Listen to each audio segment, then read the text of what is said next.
Oh, what's this? No! See you tomorrow.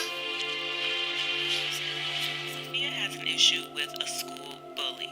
Now, first, let me just put this on the record that there is never a justification for bullying someone, even if they're different, even if they act in a way that you may perceive as strange or odd.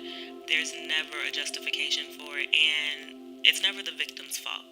Now, with all that being said, I do think witnesses put their children in situations that make them prime targets for bullies. First things first, they tell kids to preach at school. They say that your school is your territory and that you should take opportunities to tell your classmates about the quote unquote truth and to basically view your classmates as potential converts. Secondly, you run the risk of running into your classmates while you're out in field service, which I feel like is every witness kid's worst nightmare, to be door knocking early in the morning and you knock on one door and your classmate opens. And thirdly, witness children are often separated in class when there's holiday activities going on or birthday celebrations. Witness kids will generally either step outside of the classroom or there's just a clear separation within the classroom while everyone else is partaking in, a celebration. You're kind of off to the side. So these types of things do make witnesses targets for bullying, but again, it's never okay.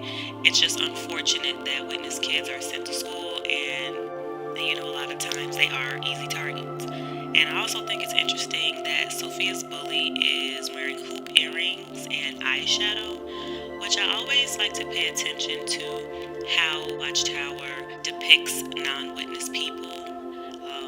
Sometimes you do have to read in between the lines with Watchtower. They may not come out and say, don't wear a specific style or don't wear this, but you can see that, they're subtly trying to discourage witnesses from following quote unquote worldly trends and fashions and styles and things like that. Like, they thought they was slick, but no, y'all ain't that slick.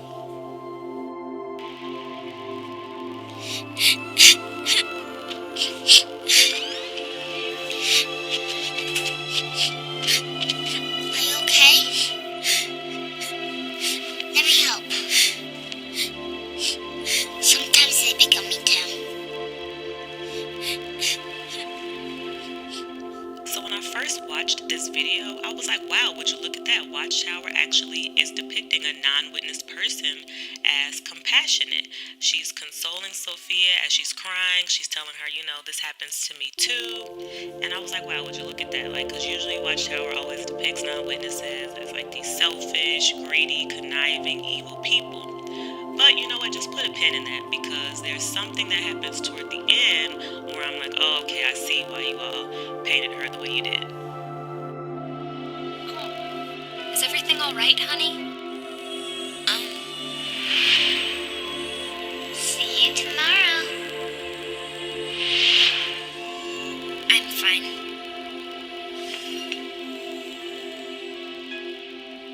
What do we pray for?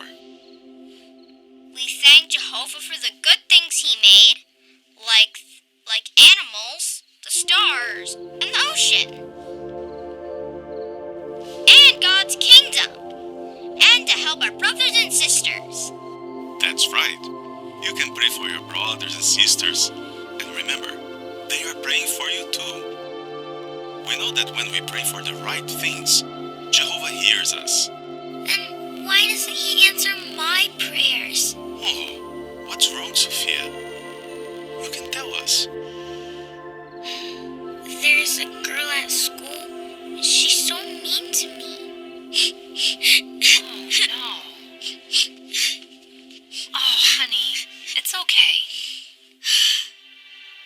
I prayed for it to stop, but nothing's happened. Is Jehovah mad at me? No, my dear. Jehovah isn't mad at you. Maybe Jehovah can't see me.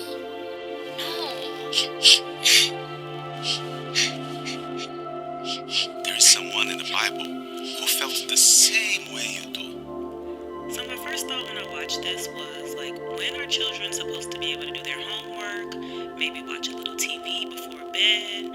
she went to school. Now we see them at dinner. And then after that, they're having some Bible discussion. I'm guessing it's probably like family worship or something like that. But I guess the further removed I am from just the witness routine in general, the more I'm just amazed at how almost every waking moment is supposed to be filled with something related to Watchtower.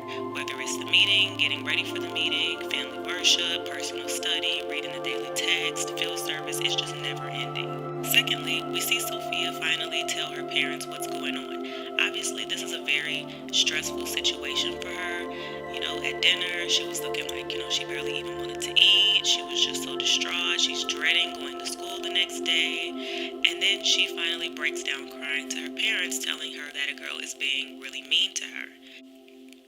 I'm really shocked at how the parents just completely bypass what she said about this girl bothering her. They don't ask any follow-up questions. They don't ask how long it's been going on, if the girl has put her hands on her. They just immediately start quoting scriptures. You would think that based on how upset Sophia is, that they will be a little bit more concerned about what's going on. You would think they would want more information so they could call a teacher or email a teacher, or, if the teacher's not really giving them any response, to escalate it up to the principal. I would be like, you know what, I'm dropping you off at school tomorrow. I'm going to the principal's office and we're going to have a powwow. We're going to have to talk about this. But no, not in JW land, not on jw.org. It's just scriptures and vibes over here. No real solutions. Was Hannah. Hannah loved Jehovah very much. Hey, wait for me! But someone named Penina was very mean to her. It's so nice to see the children play, isn't it? She had a bully too? Yes.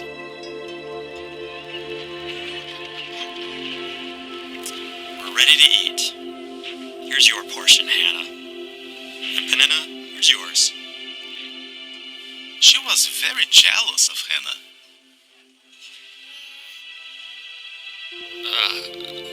I'll get some water. You think you're so special, Hannah? Then why hasn't Jehovah given you any children?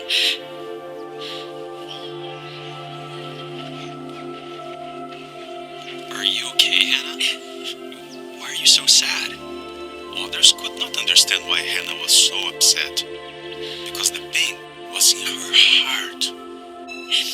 Oh, Jehovah, please see me. Remember me and do not forget me. Please give me a child. If you do, I will give him to you all his life to serve you. Do you know why Hannah felt better, even though her prayer wasn't answered yet? Why? Because Hannah knew Jehovah heard her prayer. When Jehovah listens to your prayers, he really listens. And he knows just what we need, even better than we do. But how does he answer them? In lots of different ways. So Sophia's dad tells Sophia about the story of Hannah and how Hannah was very distressed because she wanted a child, but she couldn't have one, and how someone named Penina, that was an interesting choice of words, someone named Penina was bullying her because she had a child, but Hannah didn't. Now, I understand that this is a children's video, so they're not going to get into all the details of this Bible account, but I just do think it's interesting to note that Penina was not just some random bully, but she was her sister wife.